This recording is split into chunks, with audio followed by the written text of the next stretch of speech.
we doing, Bronson? Okay?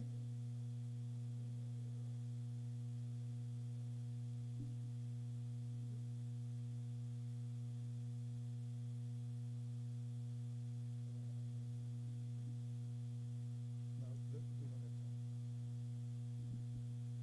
Working?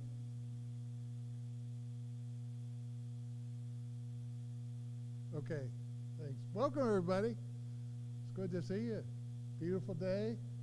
It's the day that God has made. We rejoice in it. Thank you for being with us. On behalf of the Herndon United Methodist Social Actions Ministry, our pastors, and our entire church family, we welcome all of you. We're glad to have you here. We know it's going to be an exciting evening for you.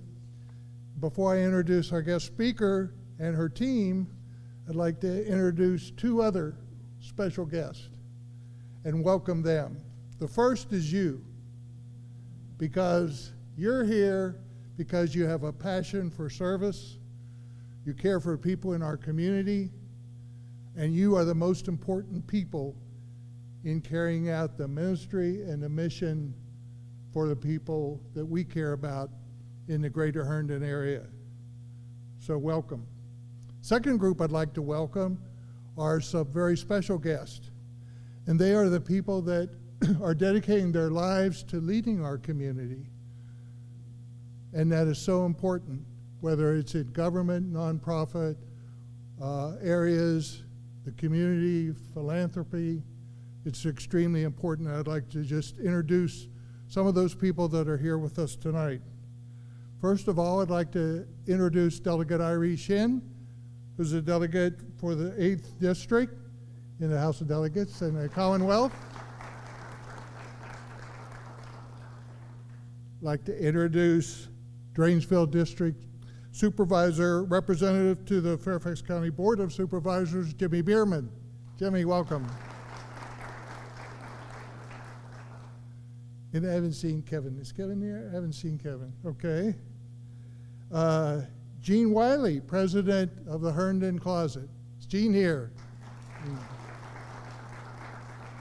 Such an integral part of our community, and we appreciate people from the Closet being here. Not only Gene, but Tempest Ware Harmon, the manager of the Closet, is in the back. All right.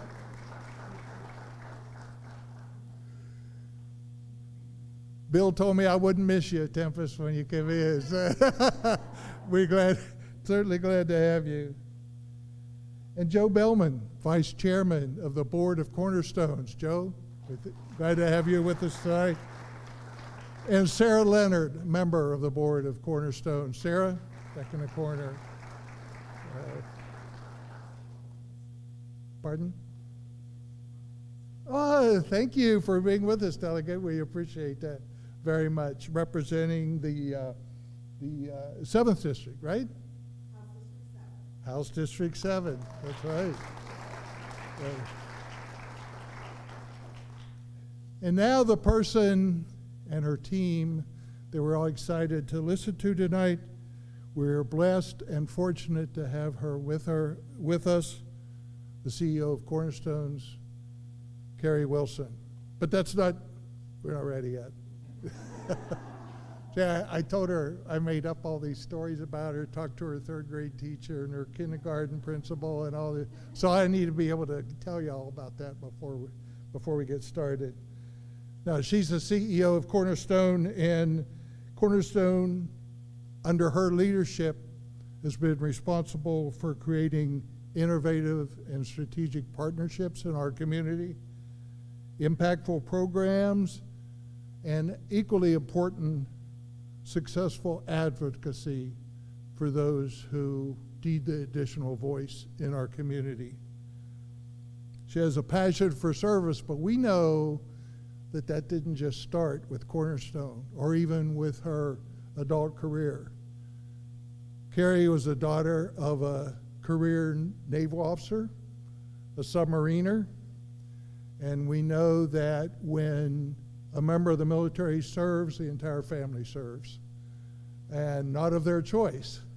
They move without a choice, they change friends without a choice, and they get acquainted in new communities without a choice, and that involvement is what has instilled in Kerrie the community aspect of live, work, and serve where you live.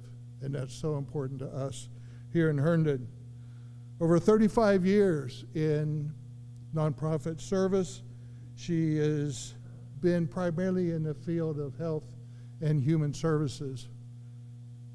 Prior to joining Cornerstones in 2001, she was with the American Cancer Society, and she worked primarily on issues concerning cancer prevention and control for women, minorities, and other underserved communities. She eventually became the National Vice President for Government Relations. Not an easy task. She was awarded the Commonwealth Institute Virginia Legacy Award in 2016. I'd just like to cite one quote from that award recognition where it said, "She is a tireless advocate for positive change on issues that strengthen families and communities throughout Virginia." So certainly deserving of that award, and she's received numerous awards and recognition throughout her career. She was part of a small group of stakeholders that were brought together to form a groundbreaking policy called One Fairfax. The important thing about that was the ability to advance opportunity for all, to ensure equity for all our members, citizens, neighbors, and friends in the Fairfax County. She's on the board of the Greater Reston Chamber of Commerce, the Executive Committee of the Dulles Chamber of Commerce, and a member of the National Advisory Council, Northern Virginia Chamber of Commerce. She's also co-chair of Fairfax County's Affordable Housing Advisory Committee. And she worked on developing a housing strategy plan to create a trust fund to preserve over 2,400 units of affordable housing in our county. And that's not the only data point. There's another one I found very interesting, and that is that she was on the executive committee of the Fairfax Falls Church Community Partnership to prevent and end homelessness. And during the time that she served, there's seen a 47% reduction of homelessness in the county. So exciting. Under her leadership, Cornerstone exists so that individuals and families in the Dulles Corridor who are homeless, isolated, or living in poverty can access resources that offer stability, empowerment, and most importantly, hope for healthy and connected lives. Here in our church, our mission is to serve and share God's love in our community, and there's no better partner in our community than Cornerstones. Kerrie, welcome.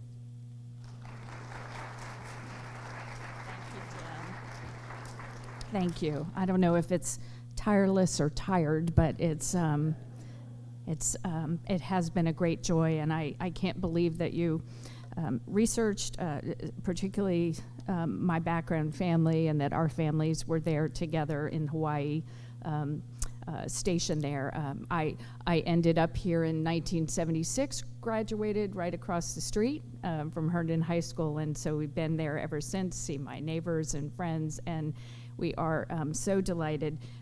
It sounds like a great band, but I truly am so blessed to work with some of the most amazing individuals here. So we're here to talk to you a little bit tonight about homelessness in our community, how we work in partnership with great organizations like The Closet, in partnership with the elected officials, and I really appreciate you calling out all those who serve right now, because that is so important. But as we see on this slide,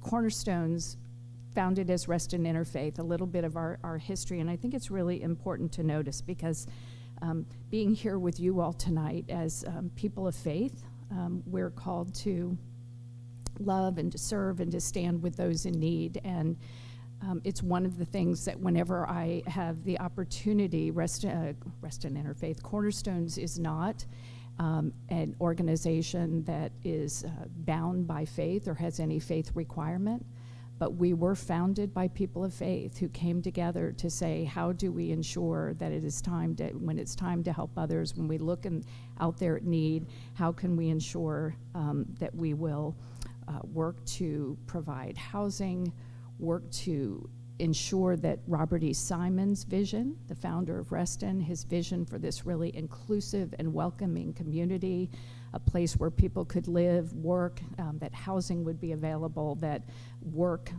people could be close to their jobs and build the kind of community that we've already seen here tonight. And that's what we have found. We've expanded beyond the borders of Reston, Herndon. Now we're doing some work in Fairfax and Loudoun County. But one of the things that we hold true is what Robert E. Simon always said: for those that have had the privilege to work in a community, in a network, take that with you wherever you go. And it's sort of what we hope to do. You see here on the slide just a picture of how we started back in 1970. We are celebrating 55 years tonight. But the context there is that we were called always to think about shelter. Housing as a basic right. It's foundational to everything. And so that's where we began and built some of the first affordable homes in Reston. Soon learned that people also need help with childcare, and food pantry followed in 1983. And it's funny today, we haven't strayed from that mission. Those are the three core principles of our work: stable housing, food security, and thriving children and families. Today, Cornerstones, in the next slide, thank you, and then followed right after, those were our three core programs. We were so fortunate to work to start the Embry-Rucker Homeless Shelter. And I just want a quick show of hands, how many of you have been or served at the Embry-Rucker Shelter? So many of you. So you know that it is old and tired. It was built a long time ago, meant to serve a few families in need. Back then, what we were seeing in terms of homelessness were the workers that were coming down from West Virginia, working during the week to help build our community, which was continuing to grow, and they didn't have a place to stay. And that's how we started serving a small number of people.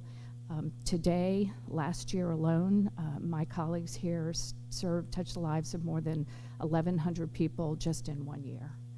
Next slide, yeah, that's good. I give you this context just to make sure as we think about what's happening. We started small in this community. The challenges weren't so great, but last year, Cornerstones touched the lives of more than 26,000 people in Reston, Herndon, and the Sterling community. And I want that to sit with you for a minute as you think about what that means in terms of the everyday that people see and need. And it is something that we look at. The majority of the people we serve are people of color, people who are from single-headed households trying to make ends meet. And in all of our programs, including the housing, we own 104 homes that we rent to people in the community who come out of the shelter. Their average household income is less than 30% of the area median income, or less than $35,000 a year. People are trying to get by on so little in this community. Our programs, our mission is something that we feel, and I really want to stress the first sentence: together with our community. We know we don't do this alone, from the faith communities who founded us, from the businesses that support our mission, from all of you in the community, and particularly our faith community. We work to provide that stability and empowering people with resources that we hope will bring long-time support. Community building and advocacy have become very important parts of our work.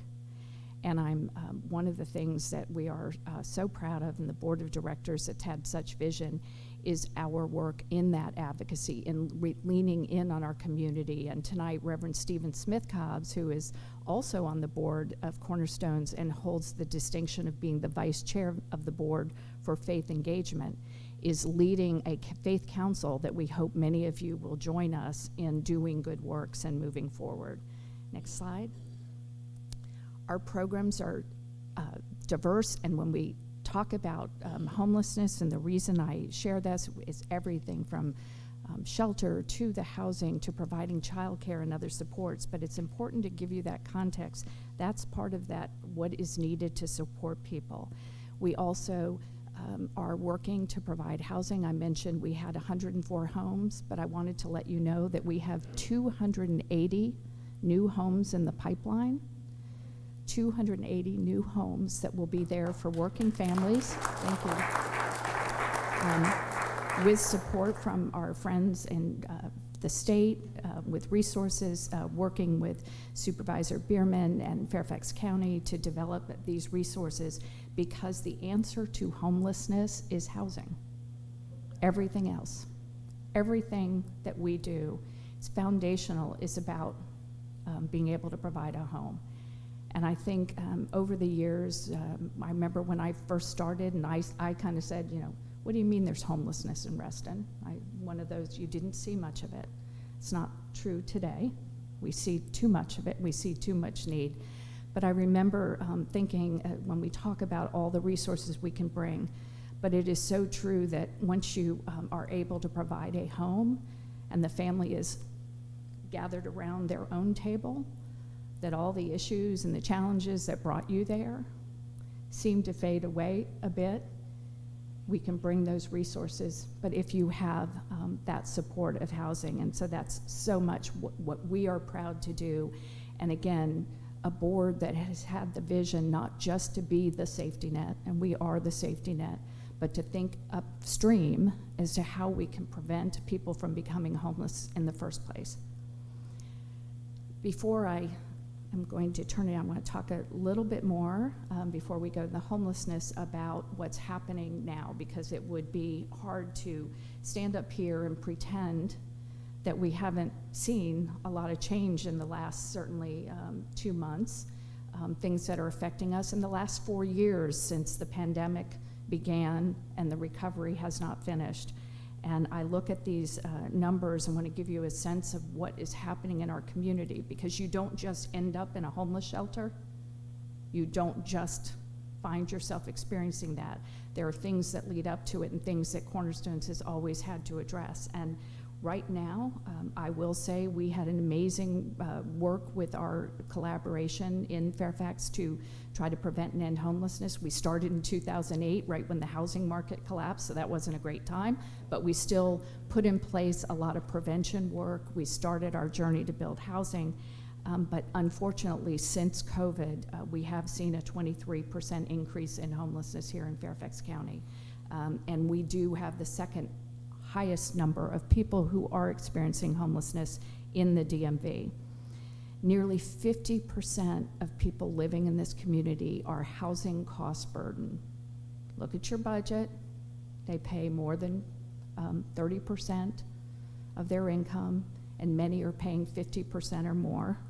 And then if you have children, or watching now my children trying to look at childcare costs, they don't give loans and tuition grants. Childcare is $15,000 plus a year. That's the second highest cost and the most critical in terms of what people need. 37% of people are experiencing food insecurity in our region, and of the thousands of households that came, new households that came to Cornerstone's Food Pantry last year, 65% of them were households with children under the age of 5. 35% were seniors. Seniors who live here, making a choice every day between paying their taxes, keeping up with medical bills, or having food on the table.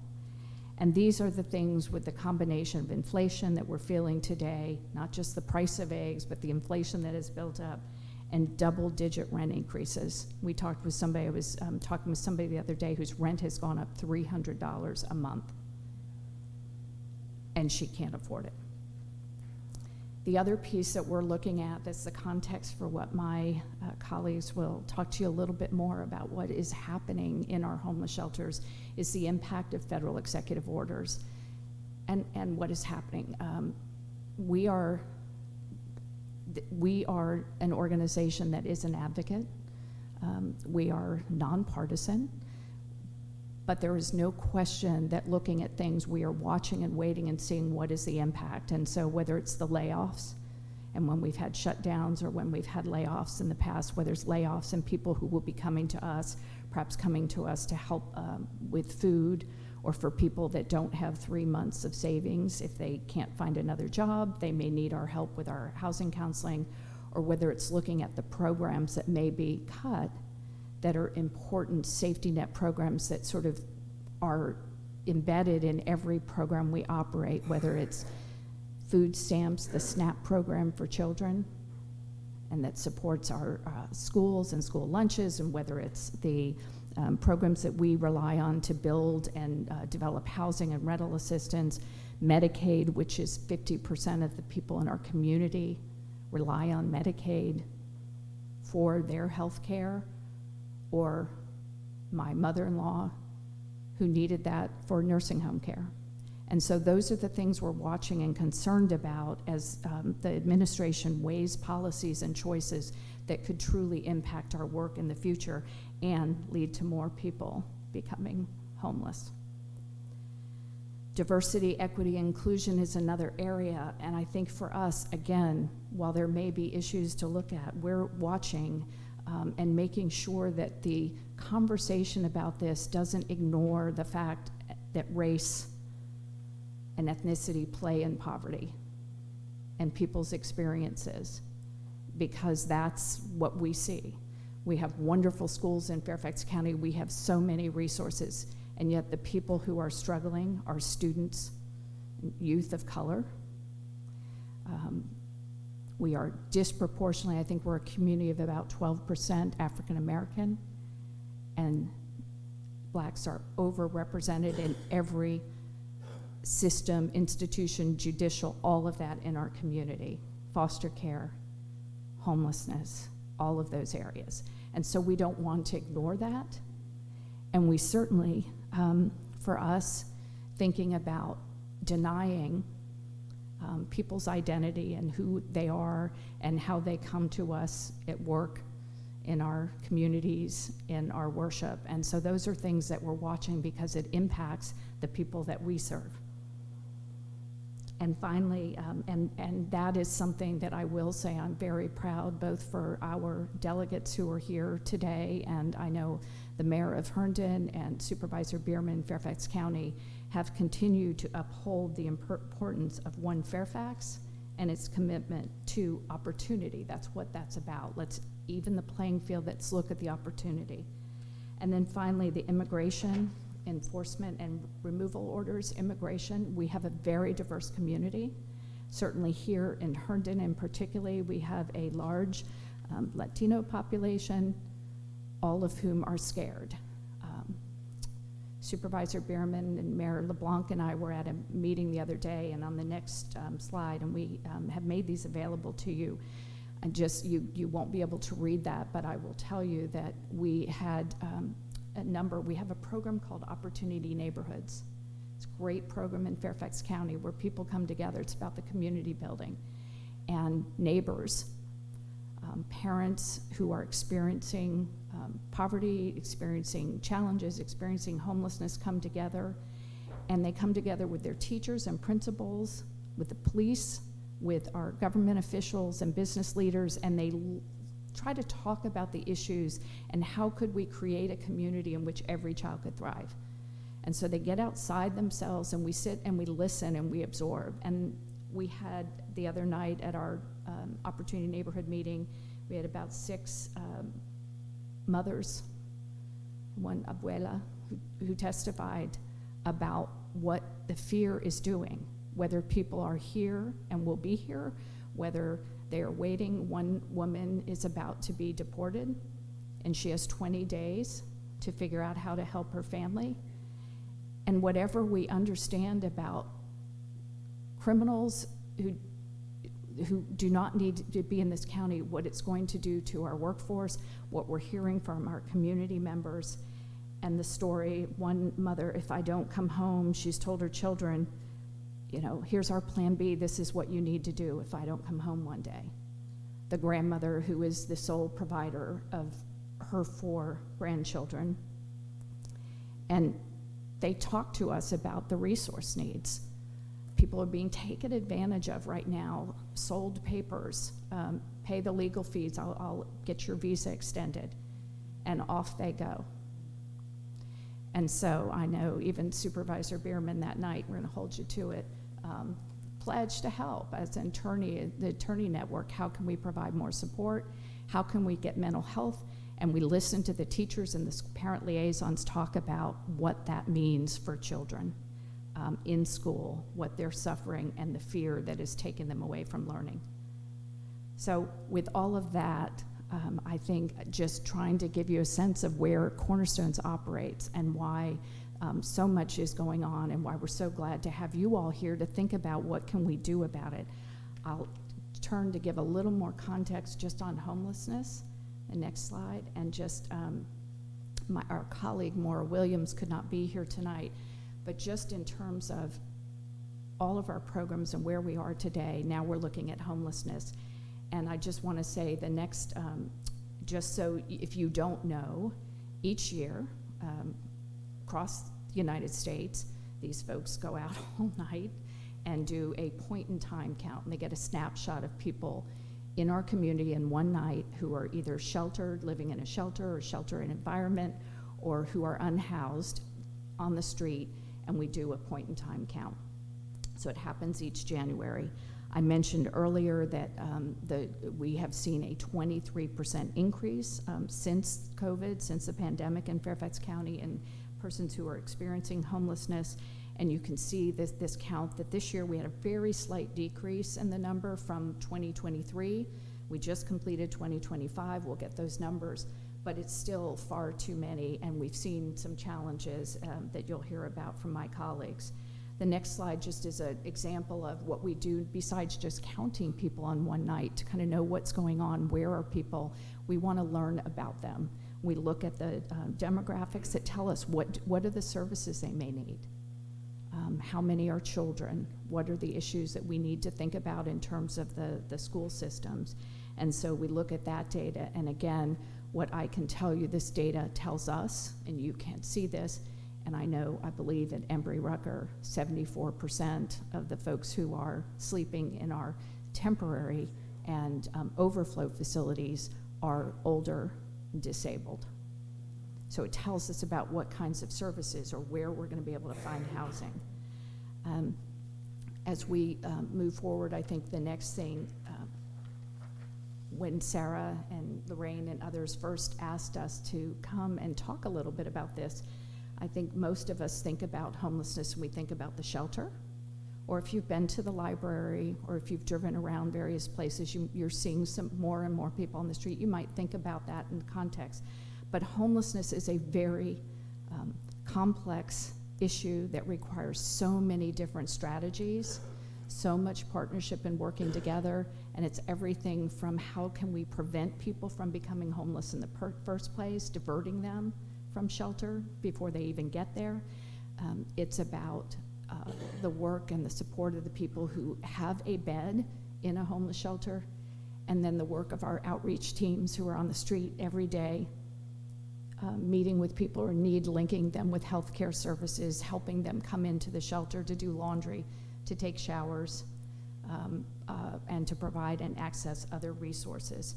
And of course, for Cornerstones, it's about our housing programs, because the answer to homelessness is really to provide housing.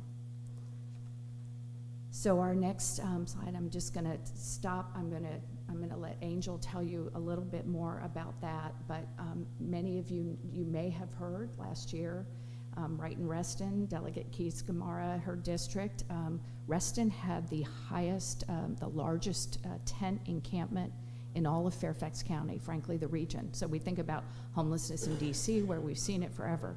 Reston had at one point over 50 people living in tents right there at the government center, across the street from the shelter.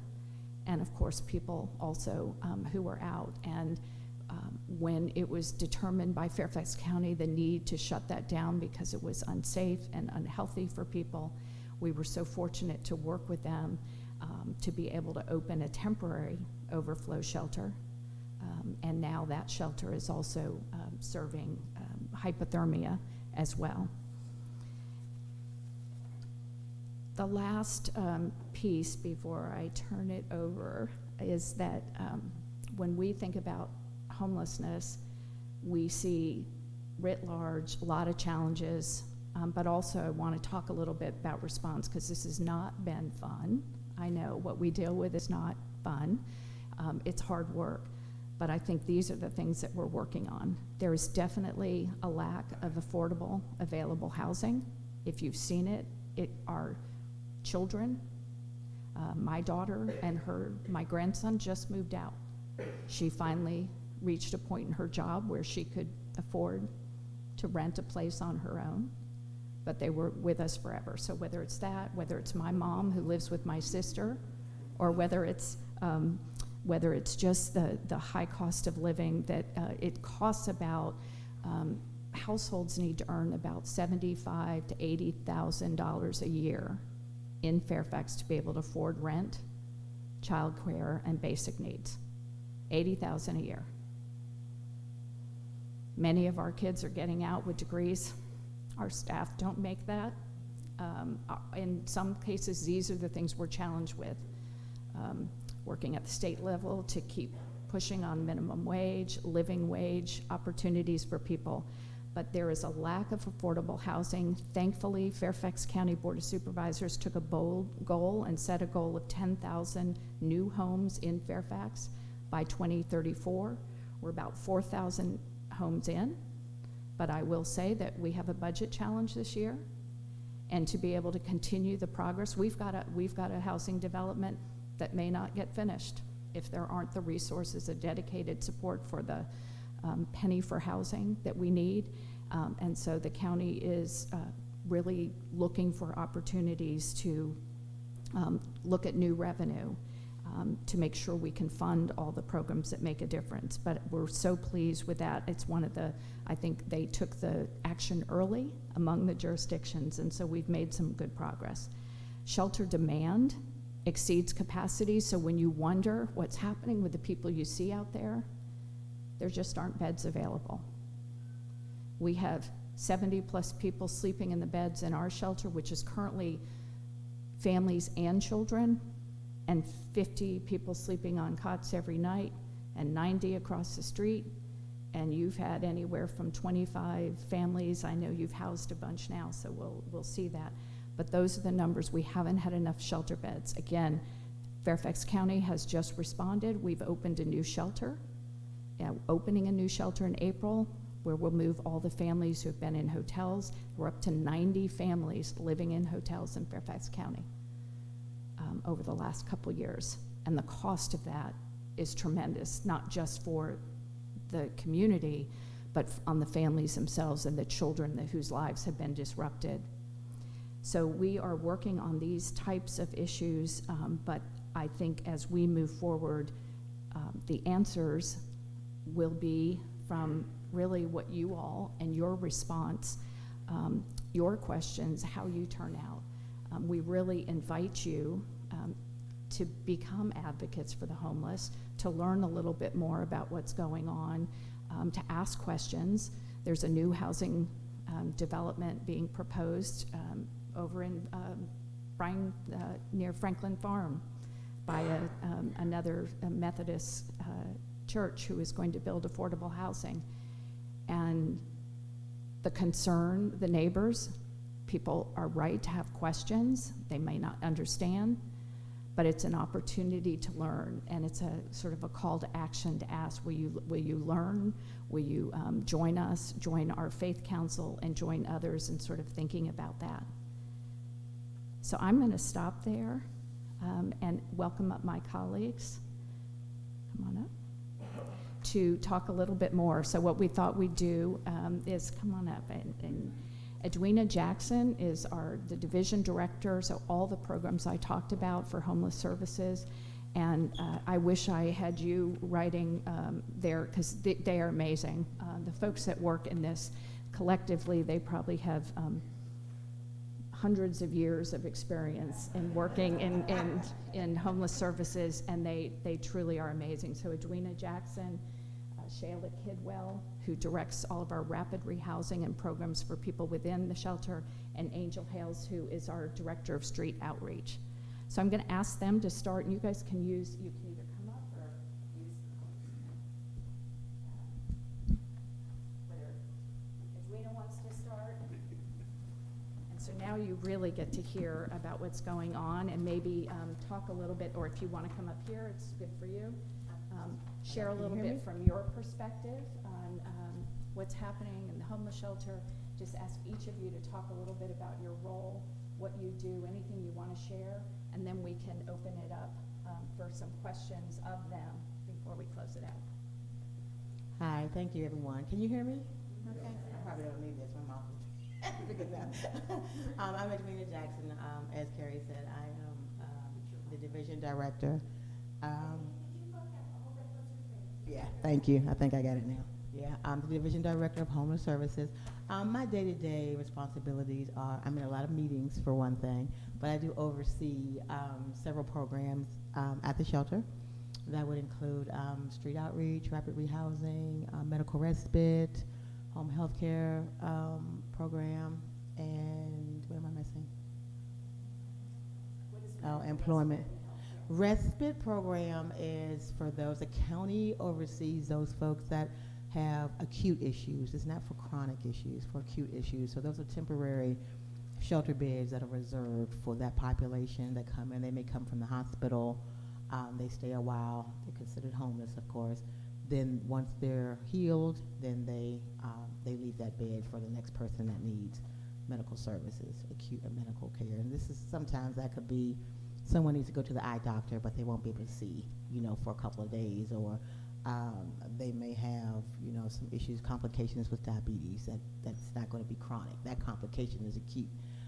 But so we don't do the chronic care. That's another program that they would need some support with, another agency probably.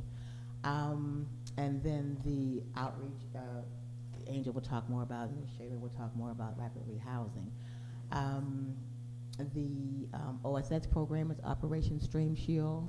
We have a contract with the county, stormwater, and this allows participants up to 10 on 2 days a week, Tuesdays and Thursdays, to get about 4 hours of work that they get paid for at the end of the day.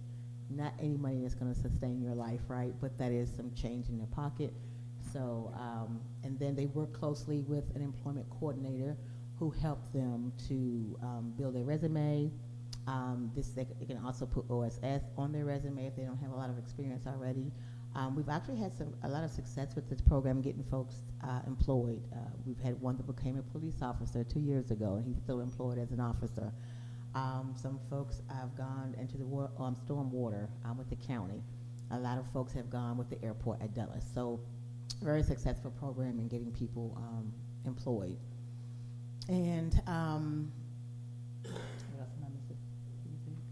I think that's it, because y'all want to talk about the other ones, right? So on a day-to-day, and I also see facilities, oversee the facilities. So of course, it's the older building, like Kerrie said, so everything is always breaking down. There's always, the laundry, it's the roof or something. So that's a constant challenge with trying to make sure that we get the county out to fix these things that need to happen on a daily basis, so that everybody's, so the things are able to function properly. And then we also have the kitchen, so we serve meals there at the shelter. So there's a staff at the kitchen that have been tremendous in trying to prepare meals for, they're having about 100 people there a day or more for breakfast, lunch, and dinner. And that's not even including folks that are at the hypo. We're in hypo season right now, so they're preparing meals for them when we're not getting donations. We do get some faith-based groups, some community partners, restaurants that are donating food. It might be the food at the end of the day from the restaurant, or it could be something that they purchased. But we're grateful for that, because that just puts more wear and tear on the kitchen and the staff, if we don't get donations. So that's a good thing. And I think that I may have covered everything. So do you want me to have everybody?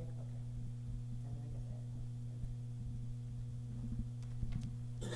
Good evening. Can you hear me? Okay, great. Good evening. Thank you for having us. I'm Shayla Kidwell, Director of Rapid Rehousing with Cornerstones at Embry-Rucker Community Shelter.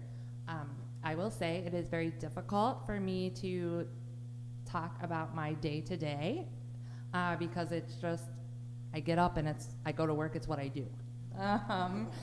But as the Director of Rapid Rehousing, I oversee all the case management services, both at the shelter and supporting adults and families moving from homelessness to housing through our Rapid Rehousing program, as well as through rental subsidy through the Fairfax County, and those who are fortunate enough to get a housing voucher, moving them into housing with Housing Choice Voucher Program.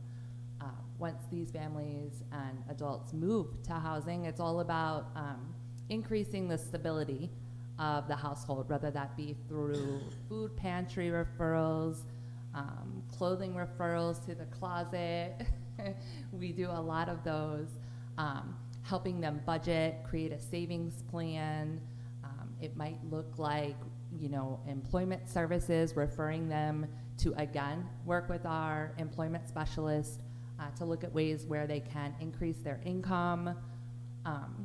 And then, meanwhile, continuing to help them with housing through a shallow subsidy.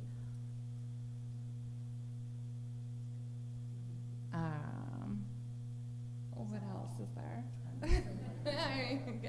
It's a lot. Truly, it's a lot, and that's just a small taste of it. With childcare, families who are in need of childcare, Kerrie talked about the ridiculous costs of childcare. So, supporting the families in referring them to the Office for Children, where they can possibly obtain childcare subsidies or a scholarship for their child so that, especially single moms, so they are able to work with younger children who may not be in school yet. Anything else? Oh, yeah, that's great. Yes, so we also have, as part of our Households with Children shelter, we have limited space at Embry-Rucker. So for the past, I don't even know how many years, but we have utilized local hotels as overflow so that children would not be experiencing homelessness on the streets, so that they would have shelter. We have seen upward, I think the county altogether has seen hundreds, more than 100 families in hotels. I started with Cornerstones a little over a year ago. When I started with Cornerstones, we had 30 families in our overflow hotel program. I am ecstatic to report that we currently have 4. We have reduced that number to 4. So, and then in addition to that, come April this year, so less than 30 days now, it's hard to believe, but Embry-Rucker will transition all of their families to the new Fair Ridge shelter, which will be operated by Shelter House, and we will be opening up more beds for single adults. Meanwhile, the Shelter House will continue to provide shelter and services to the families in the community. I'll pass it to Angel. Good evening. So my day-to-day definitely varies from theirs. I'm probably the director who's never at his desk because my clients are usually out in the streets. Right now I'm busier than normal because, again, it's the hypothermia season, so we have an enormous amount of participants that are in the shelter that we have to get off the streets. But as you know, it ends on April 1st, so me and my team are in a scurry of trying to get as many housed as possible. So it does get a little antsy towards this last month. My day-to-day normally looks like, usually sometimes, mostly I'm the one you're probably going to email or call when you guys see somebody under an underpass or a tent maybe behind your house. I try to get me or my team out as fast as possible to see what we can do to get those participants in housing. It's not always easy, depending on how long they've been outside. They're kind of used to that. They're scared to get back into the regular moving groove of things, but it's a lot of talking and getting them to trust you to go ahead and get that far. A lot of the issues that we face are clients with unchecked mental health issues, and that's probably the biggest area in my field, because sometimes they're just happy with how they are. So to try to get them that help is a work in itself. As we talked about before, we had about 40 to 50 tents in an encampment across the street from the shelter. We probably housed, come tomorrow or next week, we'll have housed 11 of those clients from those tents, and still going. So yeah, outreach is a different beast on its own, but it's fun. I think they angered me last week, and I was like, I quit. They're like, don't quit, we need you. So it's great to come to work every day.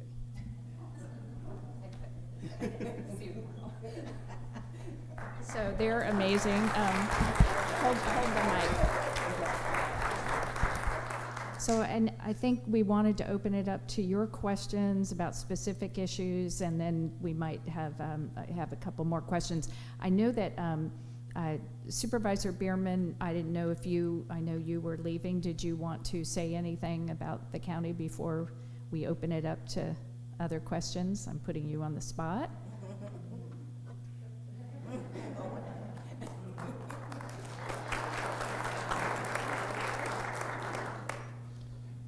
It's okay, I get put on the spot a lot. I'm Jimmy Bierman, Drainsville District Supervisor.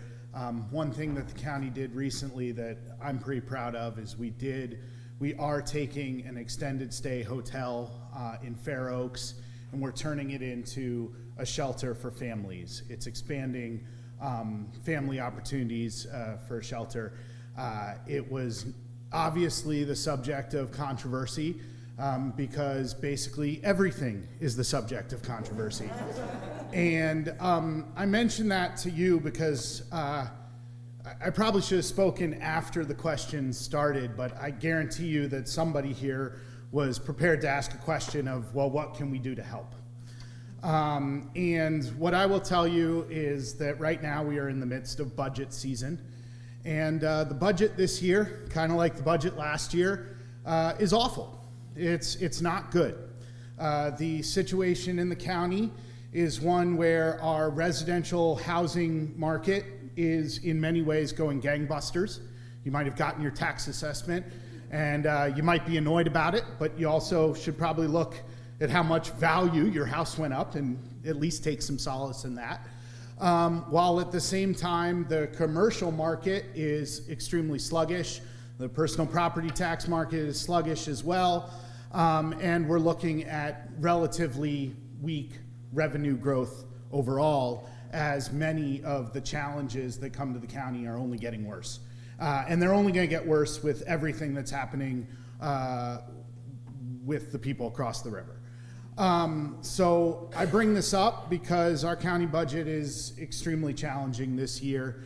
We're looking at $60 million in cuts that are related to trying to bring down, frankly, the property tax burden by finding cuts and efficiencies.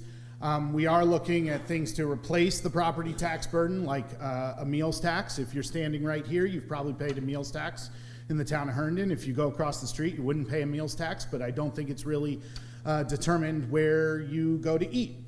I mention all that because what is really important when we go into budget season is that the people who are there trying to preserve things, the people who are there trying to find better balance, the people who are there not just to complain about their taxes, need to show up as well.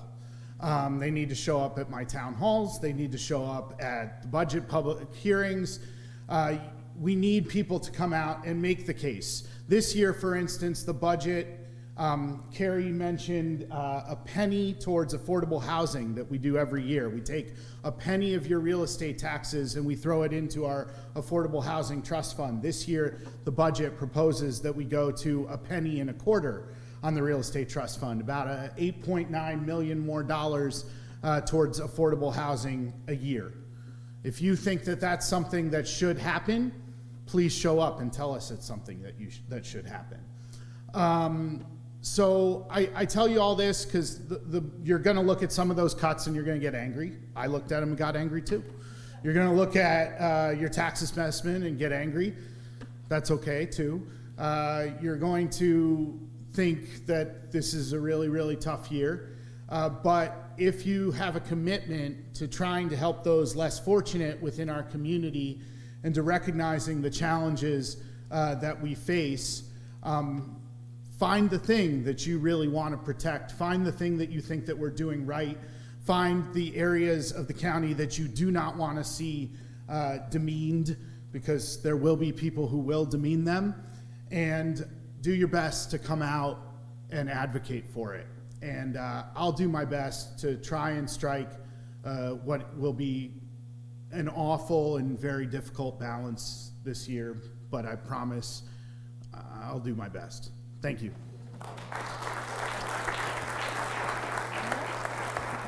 Okay.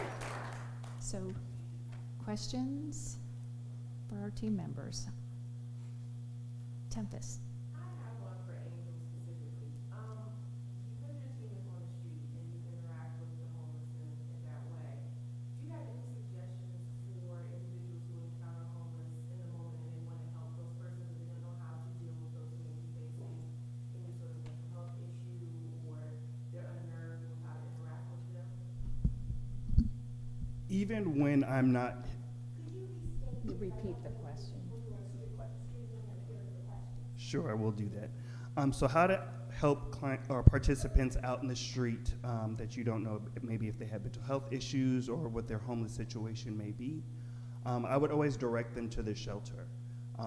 One way or another will help them get the resources that they need, will help them get connected to the community service board to start getting treatment and how to go from there, and then we can start doing a housing stabilization plan to get them off the streets. But Angel, when I've talked to people, they tell me that the shelter can't help them. They are not interested. So what would I do then? Depending on your situation, it's not a fast situation. Luckily, a lot of our clients are resilient, and as long as I can reassure them that this is what step we're on, they'll continue with the process. So it's just a good solid plan to help them get to that point. I just wanted to elaborate a little bit on that question. What not to do is, I'm working with someone right now who actually saw someone who was sleeping on the ground, and this family brought her into their home, which is a beautiful, beautiful gesture. There are some mental health issues, but none threatening, no violence or anything like that. She's been there a year, which actually, as far as the definition of homelessness goes, he doesn't realize he's doing this, but he's actually hurting her, enabling to an extent, because if she was homeless for a year, she would be considered chronically homeless and she could go into a separate program. But he says, well, she's homeless. And I'm like, yeah, but she's not, because as long as you're staying with someone, you're not homeless. So that, it makes it tricky. I'm still working with this family to get her housed, and actually Angel has a meeting. Angel has a meeting with her on Monday. He's going to drop her off because now he wants her out of his house, because he has two young adult male boys, and she's a young adult too. And he doesn't do this with his own children. They're expected to work and do whatever they need to do. So he wants her to be in the same situation. And it's time for her to go. So we're trying to work with getting her housed, but there's other services that need to be in place. There's an eating disorder, there's some other things going on. And this may take some time. If he had come to us 6 months ago, we could have be halfway there by now. So one of the things not to do is, if you can engage them, and you're free to come to the shelter and get some business cards, keep them and pass them out if you want to just in case you encounter someone, and then they'll know exactly where to go. If Embry Rucker is not the closest to you, wherever shelter that you may know, just write it down on a piece of paper, and see if they can get connected with services. Thank you. The programs that we run and the eligibility issues are so, I said it was complex. It really is sometimes looking, to match the person with the green sock and the red hair to this program. And believe me, if we could change federal rules and regulations about what constitutes, in other words, you have to be homeless for a year and then you're chronically homeless, which gives you, an extra push, but why does someone have to remain that way? And so again, but if they are chronically homeless in our program, in our care, they will still be eligible and working with people. We have I think there's over 300 people currently on the priority list waiting for a shelter bed, but every week our team members with all the other shelter programs in Fairfax County go through this list of individuals and families and identify, they have a vulnerability score, which helps them. We say, gosh, if this housing comes available, then let's match that person. And so when you hear Angel talk about matching 11 people who had been living in a tent encampment, chronically experiencing chronic homelessness, probably for decades, it's amazing. I can't tell you how to get them stably housed and then supported by community members as they follow up. So, other questions or? Yes? Can you talk more about the role of private philanthropy, the individual donations that we can make? How important is that to your program? Does it do anything to make up for some of these shortfalls? And you mentioned the gala dinner coming up. Can you tell us how to get involved with that? Thank you.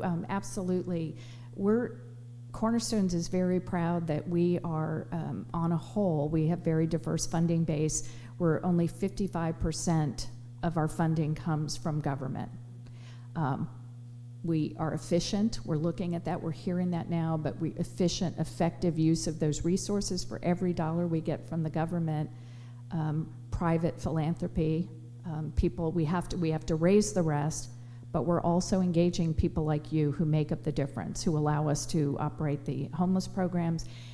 You mentioned the rental assistance, getting people in for that first month's rent, the things that they need, moving expenses. All of those things make a difference and supplement, because those are things that aren't part of our county or state contracts.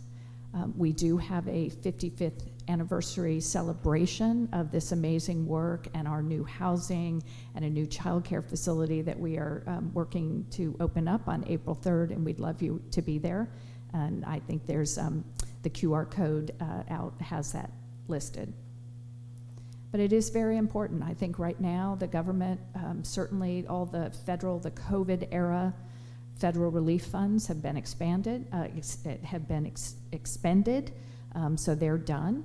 We use that. Cornerstones was one of the partners that helped distribute for us, I think nearly $25 million in rental and food assistance over the COVID years, which tells you about the need in this community. The state level has, while it's still working out some of the issues in the final budget, while there were resources, I think that's a challenge, being able to see new existing resources from the state right now. I'm hoping you all will begin to look at what the needs are as things weigh out over the next year and be able to come in with other resources. Yes. Kerrie, could you talk a little bit about the Faith Council? When you ask people to join the Faith Council, what that means and how, I know we've partnered with faith groups since the very beginning, and it's critical to us that we have that strong partnership. Mm-hmm. So talk about the Faith Council. I looked at, thank you, Sarah, I looked at our partner, Pastor Smith Cobbs, but he's talked himself out, so I think he's he will be convening the council. And it really is a place where we want you to come, not just to learn about ways you can help with the hypothermia dinners that everybody has been doing, but a place to really come and sit with our partners, sit with people who are experiencing poverty and homelessness, and learn more about their needs directly to make you a better advocate. We've had 2 meetings actually so far. One convening of the Faith Council was really before we opened the encampment. There was a lot of concern and it was wonderful. The community was concerned about what was going to happen if we shut down this encampment. Where would people go? And so that was a lot of the motivation, the momentum that allowed our team to plan with the people in the tents, to provide luggage and storage, and to make sure that when we open the new shelter, that we would have meals 365 days a year, 7 days a week. They serve meals there. So all of that was one of our first meetings, and it brought together 30, 50 members of the faith community. And I think we've had most of our dinners filled since that time because of that. Another recent convening was held to learn about the immigration issue, and for congregations, places of worship, to learn about how they can help. What are the rights? What are the concerns of the people that we're helping? And so I think that really helped with an action plan for many of our places. It was what one of our neighborhood ambassadors told us. They needed a safe place to come, a trusted place to be able to sit and talk with people about what they were experiencing and their fears for their kids and fears. So those are 2 ways the Faith Council can help, and that will be driven by what's of interest to your congregations, and we can bring in other partners who do the work, or we can just rely on people. Wow. Yes, I'm sorry. Just another way I'd like you to talk more besides the Faith Council, which is kind of a new way to listen to the needs of people who are actually the clients.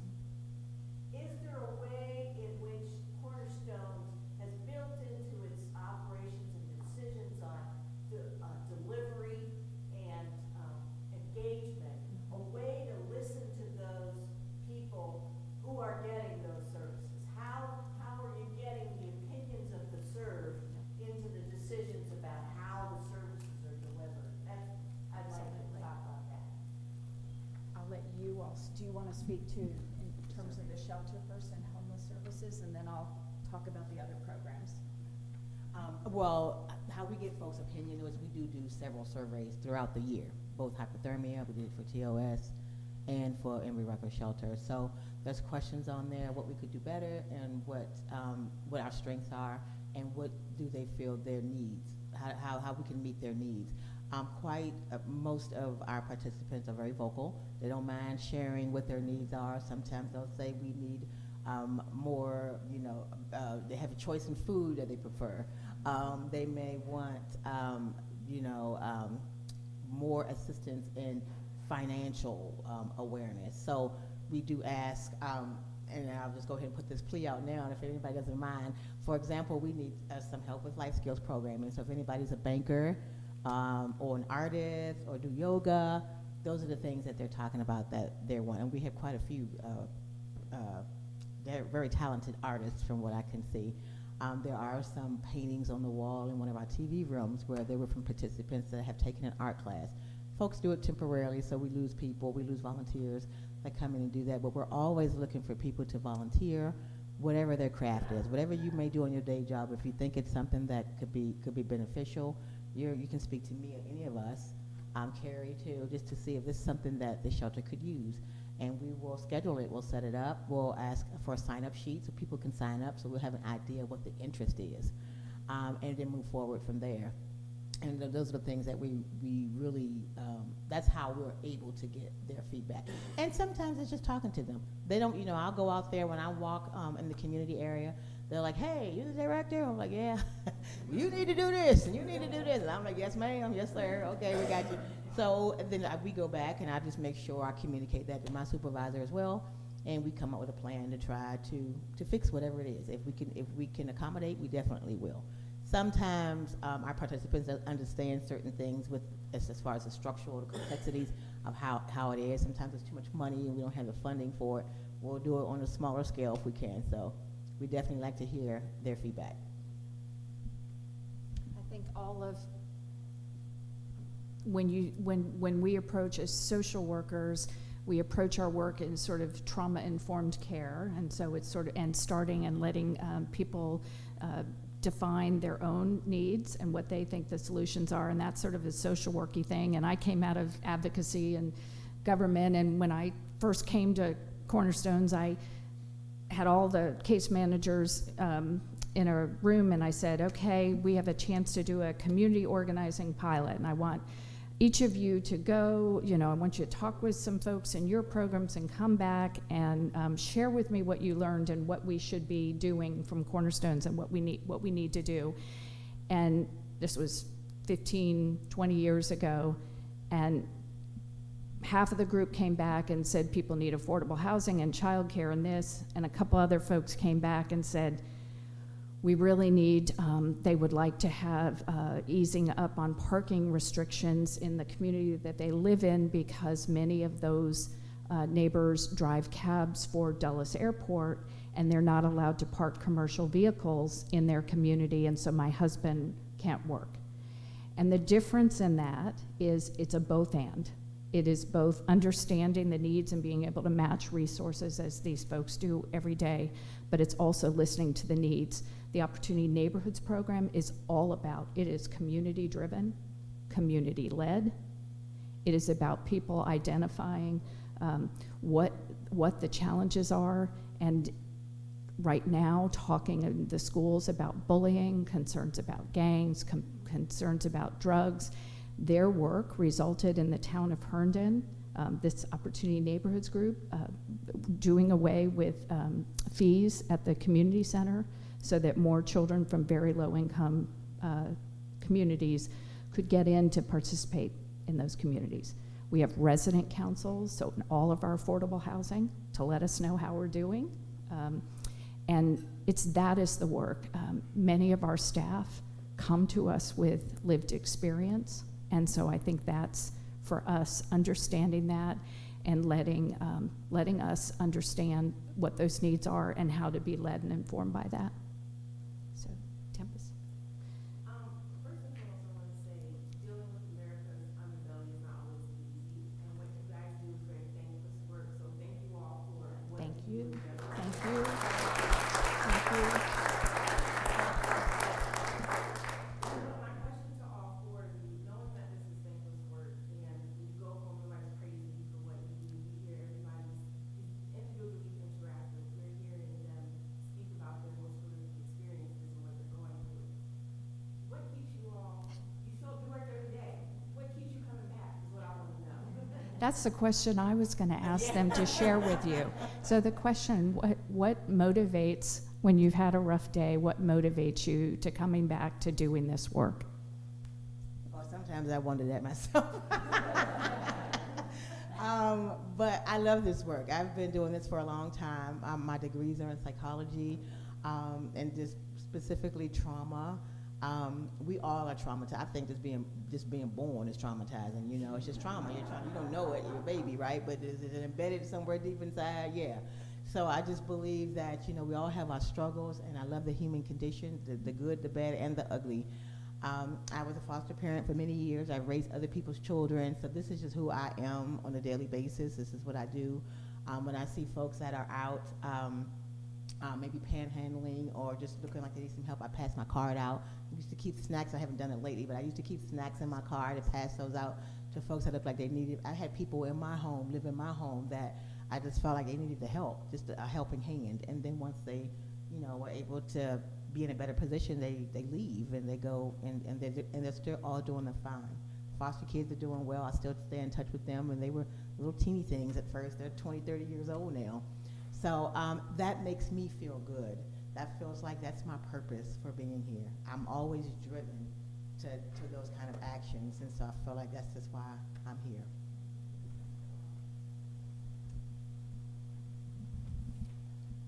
I think for me, it's mainly like the idea that I am a part of change for the better.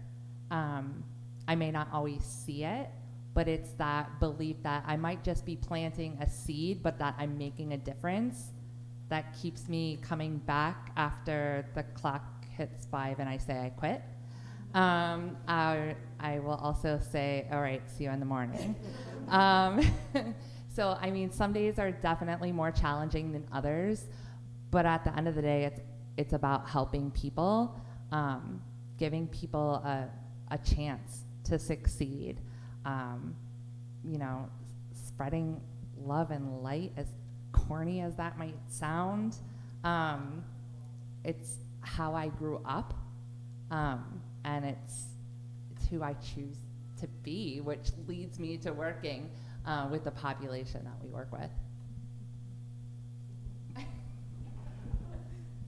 So for me, I think I was told that once you find your purpose, it'll be in everything that you do. So when I was in high school, I started doing sports and medicine.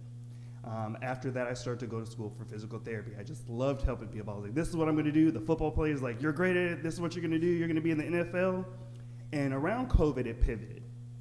I had a friend that was another director that got me in there. I was like, I don't know. I've only done social work once. That was in Atlanta. I don't know if I can do that. So he's like, trust me, you'll be great at it. So I got there and did that. And then I found out that helping people is my purpose. So that's what keeps me doing this. It would probably be a cop-out to say my grandpa was a pastor, so when he asked me to do things and pass a bread, I was like, I'm not doing that. I have other things to do. But I love doing this. Watching clients get housed would probably be a lot easier to say, but literally on Friday, somebody was like, we look forward to you coming in every morning. When you come in and laugh and joke with us, it means a lot to us. So when I tell them I'm not coming in no more, they were like, no, we need that. So it's great to know that I like helping them as much as they like helping me. They do. Sometimes we don't have to ask them. They clean up the shelter when we don't ask them. They mop and sweep the floors. Sometimes I catch them sweeping up cigarette butts outside. So just to say that through all the stuff they're going through, they're still willing to help out just as much as we're willing to help them.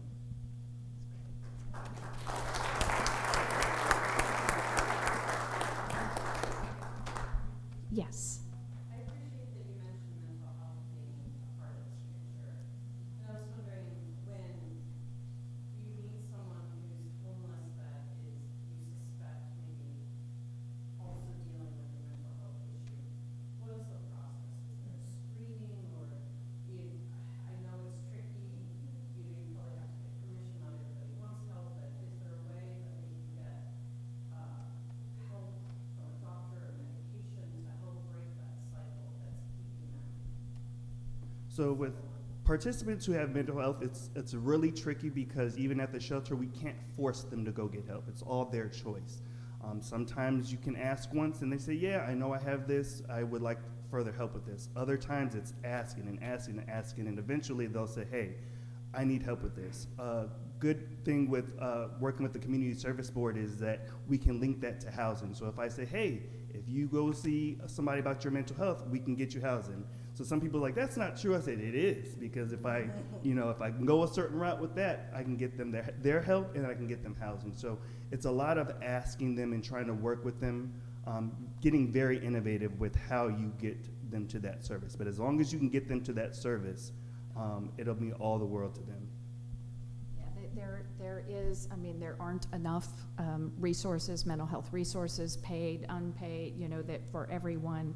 But again, particularly when we're dealing with people who are experiencing homelessness, the ability to link it, the priority, always you can call the shelter if you see somebody you think is experiencing a challenge, and that's really important. We're very excited about a new state-funded program that we have up to 300 vouchers. Again, that's the money, the rental subsidy that's will be administered with services, including access to mental health services for people. That's through Pathways, which is another wonderful nonprofit partner, and the county housing department. So we'll be looking to lease up agencies, and that will be focus a lot of that for people that need mental health services or have other disabilities that they would need those services. But it is a challenge. It is for all families. Mental health is an issue in every family. I know Delegate Shin has worked on that issue for many years, Delegate Keys-Gamarra. We are so grateful. I hope that you have a better sense of some of the work that is in front of all of us in this community. You mentioned I was fortunate enough to, my father was in service. My mom is a teacher. She was a wonderful kindergarten teacher at Hutchison, and she still has people who come up to her in the street that remember her, and many teachers have that story. One of them is a young man who has been in and out of our homeless system forever, and Mom and I were with St. Timothy's Church doing our hypothermia night, and he came up to her, Mrs. Bunting, and just, Bob's daughter was her teacher aide, but he came up and remembered her, and they got into conversation. And Mom always knew he had a challenging childhood, but to see him, and he's worked, and occasionally he's housed, and then occasionally he comes back. But it's all about community, and it's about what we make of it. Whenever I have an opportunity, sometimes I've been asked, I know the rector at St. Timothy's probably appalled that I'm occasionally asked to give, do the invocation. I don't have many of the credentials for that. But what I like to say is when we're in a room like this, instead of bowing our heads, it's really important to look up together and look around this room and see what we can do together going forward. It's really important to open our eyes and look at the need out there and think about what could be different if we also set aside some of our issues and took the time to look at somebody through different eyes and not to be afraid. And I'm afraid most days. I'm afraid of the work we have to do and not being able to get it done. But I think, again, the amount of support that we get each year, thousands and thousands of hours from the community, the support from our elected officials who want to see change, that's something that's very important to us at Cornerstones, and our board of directors are fearless and keep fighting for us. So thank you so much for having us here, and we'll stick around if you have questions for any of my colleagues. Please thank them, because they really are the heroes.